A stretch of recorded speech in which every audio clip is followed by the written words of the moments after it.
नमस्कार मित्रांनो, माझं नाव शुभम आप्पासाहेब इंगळे, राहता शिरोडी, तालुका कन्नड. आपण आहे ना जिल्हा कोणता आहे? जिल्हा छत्रपती संभाजीनगर. मित्रांनो, आपण ज्यावेळेस टरबुजाचे रोप आणले होते त्यावेळेस आहे ना नर्सरीवाल्यांना ना आपल्याला थोडे बारीक रोप दिले होते. त्यामुळे आपण टरबूज पहिल्यांदा लावत असल्यामुळे आपल्याला माहीत नव्हतं त्याचे नियोजन कसं करावं काय.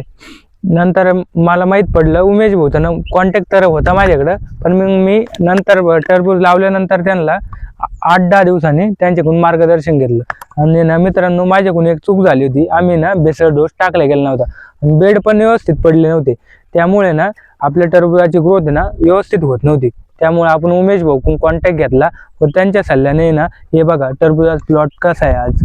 आणि इथून पुढं पण मार्गदर्शन उमेश भाऊकडूनच घेत आहे आपण. आणि दुसऱ्या वेळेस लावणार असलं तर उमेश भाऊकडूनच मार्गदर्शन.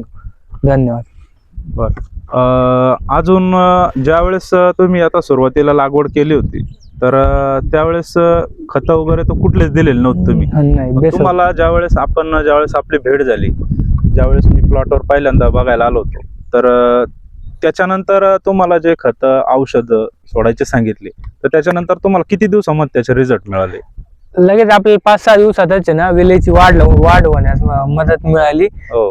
आणि उमेश भाऊना आपल्याला औषध दिल्यानंतर 15 दिवसातच ना प्लॉटची डेव्हलप झाली, चांगली डेव्हलप होऊन गेली. तुम्हाला वाटत होतं का आधी सुरुवातीला हा प्लॉट असा होईल म्हणून, असं वाटत होतं तुम्हाला? नाही, याची तर गॅरंटी नव्हती. कारण काय ना, आपण नर्सरीतून जेव्हा रोप आणले ना त्यावेळेस त्याला फुलं आले होते. फुलं त्यावेळेस नर्सरीतून ज्यावेळेस रोप आणले तुम्ही त्यावेळेस तुम्हाला फुलं आले होते. आणि बऱ्याचशा जणांचं तुम्हाला मार्गदर्शन मिळालं होतं काही, तर त्यावेळेस ते काय बोलले होते की फुलं आलेले? ते म्हणे प्लॉटचं ग्रोथ होणार नाही म्हणे, कारण का फुलं लवकर आल्यामुळे हो प्लॉटचं डेव्हलप थांबून जाईल म्हणे.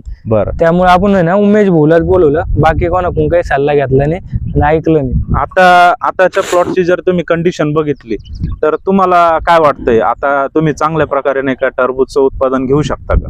हो, विक्रमी उत्पादन निघणं असं वाटतं, कारण का फुल सेटिंग पण चांगली आहे आणि आपल्या प्लॉटची डेव्हलप पण चांगली आहे. हो. आणि अजून तुम्ही त्याच्यामध्ये मिरचीचं पीक घेतलेलं आहे आंतरपीक म्हणून, तर हे बघू शकता आपण, मिरचीची वाढ पण नाही का खूप चांगल्या प्रकारे या ठिकाणी चालू आहे. आणि त्याच्यावरती कुठल्याही प्रकारे थ्रिप्स रोगाचा प्रादुर्भाव पण नाही का आपल्याला झालेला दिसत नाही या ठिकाणी. आणि मिरचीचं पण त्यांना नाही का निश्चितच या ठिकाणी विक्रमी उत्पादन मिळेल असं नाही का शेतकऱ्यांना अपेक्षा आहे. काय वाटतं? आणि याच्यावरती तुमचा जो खर्च झालेला आहे, तर हा खर्च किती सांगता येईल का काही अंदाजे? आतापर्यंत आपला मिरची रोप, टरबुजाचं रोप सगळं मिळून 30-35 हजार पर्यंत खर्च झालेला, औषध सगळं पकडून. बरं. आता जर तुमचा इतका डेव्हलप करण्यासाठी जर तुम्हाला इतका खर्च आलेला आहे आतापर्यंत, तर अजून इथून पुढे किती खर्च येईल तुम्हाला असं वाटतंय की टरबूज निघेपर्यंत? आता कमीत आता 10-11 हजार पर्यंत आपलं टरबूज निघून जाईल. 10-11 हजार रुपयाच्या खर्चामध्ये टरबूज निघून जाईल असं तुम्हाला अंदाज आहे? तर बरोबर, अगदी नक्की तुम्ही त्याच पद्धतीने तुम्हाला अंदाज आलाय आता की आपण जास्तीत जास्त खर्च करून किती करू शकतो आणि कुठपर्यंत आपला खर्च जाऊ शकतोय आणि उत्पादन आपण नाही का किती घेऊ शकतो. तर धन्यवाद शुभम भाऊ, तुम्ही आमच्या शेतकरी मित्रांसाठी नाही का खूप मोलाचं असं माहिती दिली. आणि आमच्या शेतकरी बांधवांसाठी काय संदेश देऊ शकता तुम्ही?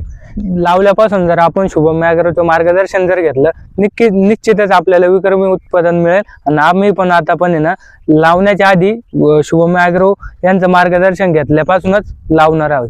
बरं, चला ठीक आहे, धन्यवाद.